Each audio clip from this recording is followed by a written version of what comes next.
Hi guys and welcome to Bomb Anime. It's your girl Ruka. A big boy Summer here bringing you Spy X Family, our part 2 of Heart or Not.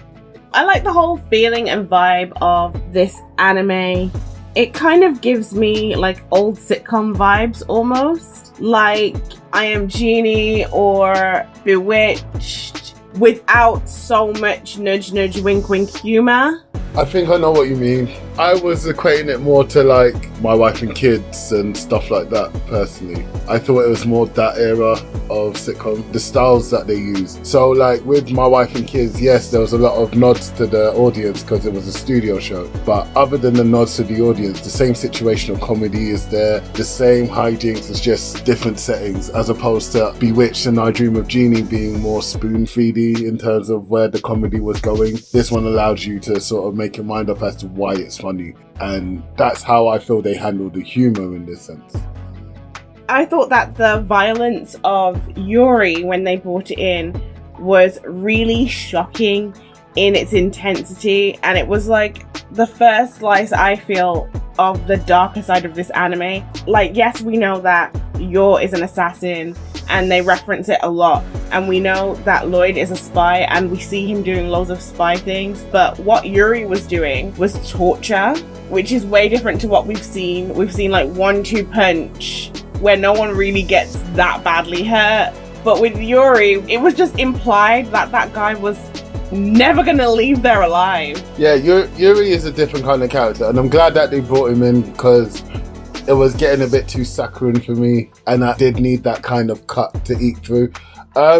Yuri is a twisted soul, and him being a twisted soul with a sister who is obviously slightly touched as well, you can tell that, you know, there's some darkness there, and oh boy, is it dark. But I think it was handled well. I agree. They even brought the much brighter side to him, where in the same episode when he went to go visit Yor and her husband Lloyd to see if they were really a family or not. But even in the light-hearted bits, like when they showed us the flashbacks of his life with Yor,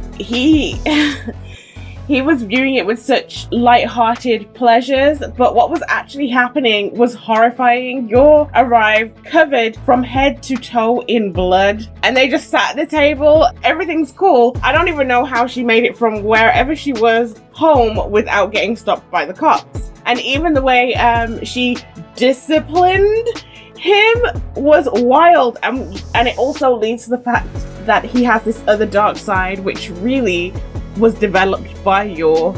She nurtured that. She did, totally nurtured that, and also probably not on purpose nurtured the obsession he has with her, because she was his everything. She basically looked after him. She's his mom, dad, best friend, like and sister. So she fulfills so many roles in his life. Like, I'm surprised that the obsession isn't worse, but it is kind of bad though. Yuri needs help. This is the only anime where I've seen someone with like a sister complex that actually had a good reason. Yeah. So I liked that they did that. But since we're talking about these two sides to Yuri, the other characters also had sort of dual personalities, and I really like the duality of them. Like, you have Yor, who's this sweet innocent person who is a little bit naive sometimes, but she's also ruthless and cutthroat and extremely disciplined. She's an amazing assassin, and even Lloyd as well. He's got this insecure side where he's worried a lot and not really sure of himself, and then you've got this impressive, calculated side of him that helps him to complete all of these missions. And I mean, you can even go as far as Anya as well. She presents to the world everything that she thinks that they want, well, that they think that they want. Yeah. And then she's got her true self, which is inside, and she's constantly got to be towing this line between her true self and the self that she knows everyone wants to see. It's really nice to see the duality of situations here. I think out of all the characters, Anya is the most straightforward though.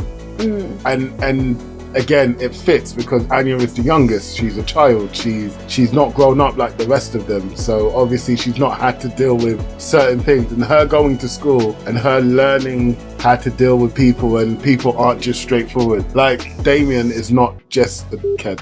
Do you get what I mean? He did save him in that dodgeball tournament. He's not just a twat. And then seeing that Damon has extra pressures and whatnot on him. His brother was an alumni. His father is a general. Like, do you get what I mean? He's got all of these things that is going through his head the whole time. So him not being so nice is understandable.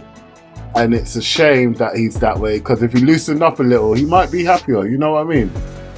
He would be, but considering who he is, he doesn't have the luxury of chilling out or anything like that, and he obviously understands that too, which is quite sad for his character. But I do like the way they are peeking out little bits of his personality. I don't think it's that he's bad or that he doesn't care for others that much. I think that it's a facade because he needs to be that way, because that's how he's been raised to be. Like, even when he saved Anya, he was like, oh no, I wasn't really saving you, but he was. He did save her. So I want to talk about Lloyd. Lloyd is a father who's going through some things. He's working his job, multiple missions, while trying to figure out this big mission that he's on. He's not getting no rest. He's tired. And obviously the family still needs him as well. Like, he's going through all the motions of what I would call fatherhood, really. And he didn't even do the first bit, which is find someone to be a partner personally, like properly have a child. You know, he's not been built through the fire. He kind of got a crash course into fatherhood. Take a break, Lloyd, just please, for everyone's sake. I can't believe that they're piling so much onto him. And I think he should have just ignored that last mission at the aquarium, because at the end of the day, how could they possibly know that he was going to leave his yard on that day? It was his day off. He was supposed to be chilling. So he should have just pretended he was at home chilling and he didn't see any of that. That's for someone else. That's none of my business. Yeah, I mean, like, if you're not in the office, it's not your problem. You know what I mean? But saying that as well, his sense of duty is sky high. And I think that's why him and Anya get along so well, because their senses of duty is quite strong. They both feel that what they are doing is important for the sake of the world. Lloyd's got a lot on his back, and I kind of hope this season that everyone will find out who everyone is, so that, you know, they can actually start doing missions together and seeing that kind of play out. I think that will be very interesting to watch in future. So come on season 2 and the subsequent seasons. But it, as it stands, and we've had a whole season where no one's clocked that there's an Esper here and there's an assassin here and there's a spy here, has been testament to how good they are at their jobs and how well written this whole thing has been, because it doesn't seem illogical or implausible that has happened.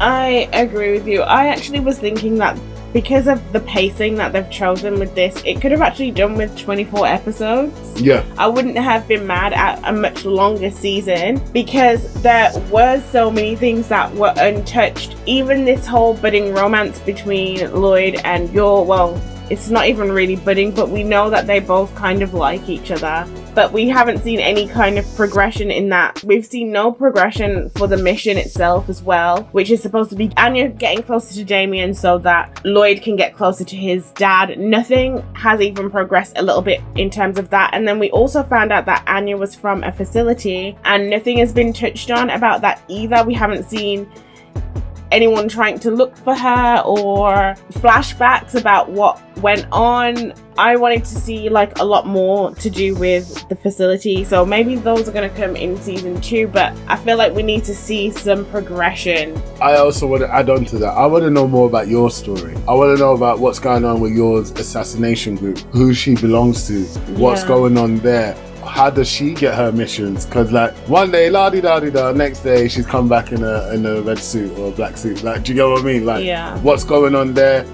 Who gives her missions? What is that organization all about? Do they have the same allegiance with Wise? Come on, I want to know some stories. We got more about Yuri's organization, the Secret Service police guys. Then we got about Yor, and we've seen Yor every single episode. And yes, she's done some brilliant things. I mean, she can fight. She teaches Anya lots of stuff. Do you get what I mean? Like, we've seen her do things, but we haven't seen her do things. You know what I mean? I want to know what's going on. And I think that's probably one of the few criticisms I have about this show so far. Yeah, and also, since Lloyd actually works at this agency and he married someone that he barely knew, you would think that his organization would have done like a background check on her and found out, because other agencies should know some kind of intelligence on other agencies, and obviously they're going to try and keep the personnel quiet. But there should be something that, I mean, for instance, Lloyd immediately knew that Yuri worked for the agency he worked for because of the story that he told, which he was like, that's a standard story that they tell. But there's been nothing like that with Yor, and he spent so much more time around her, you'd think that something would come up. Also, Anya's ESB abilities, was it just me, or did they come and go as and when it was convenient? It didn't seem like it was there all the time, and then it felt like it was there when it didn't need to be as well. But then at times it felt like it wasn't there at all. I felt like, for example, in the dodgeball thing, she was using her abilities to dodge the ball. And when she fell over, she didn't know that Damien got in the way, but she's got ESP at all times. Like, I don't know. Do you know what I mean? I do kind of get what you mean, but I think that the anime itself was trying to tell us without being like so obvious about it that she was learning to control it. Because when we first saw her, every time she was around a crowd, it gave her headaches and she would sort of pass out until she was in an area where there was thinner crowd. And then we saw her trying to filter through each person's thoughts instead of being bombarded with all of them. That's true. And then we saw her tuning it out, learning to tune out what other people are thinking about. And so I do think, yeah, it probably does come on and off because she is trying to learn how to control what she has. I mean, in the episode where they were doing the community service, she was like, oh my god, my ability can be used to help people. And that was the first time she'd ever thought about it like that. So I just think that little things, they're trying to show us that her powers are not getting better, but her control over them is getting better. Okay, cool. I didn't see it that way. Maybe, yeah, it wasn't told to me, obviously, but yeah, you're right. As you said, it has progressively gotten more control. So yeah, okay. And I also think that with Damien as well, he might not have thought, oh, I'm going to jump in front of her, because sometimes your thoughts are a split-second decision and you just move. So I think that there was a little bit of that as well, because he was going to let her just take the hit. He was like, you know, that's your fault. I'll take it from here. And on a side note, Anya is so mean to Yor. Like, she's so harsh on her. But okay, let's go to our final verdict. Big boy Sama. Was this hot or a waste of time? Yeah, so this was totally no, I'm kidding. It was a hot. Trust me, great watch, enjoyable. Every episode was a banger. Even the one, like, bruv, they had an episode where they were referencing other shonen and Dragon Ball Z and all. I'm in love. It's a hot for me. Everybody and their mother knows that this was a banger. We didn't really need to do this second episode. It was obvious. It was obvious from episode 1. Yep. This season was really great, and I can't wait to see more of Spy X Family. 100%. And on that note, don't forget to like, subscribe, and share. And if you made it this far, thanks so much. Peace.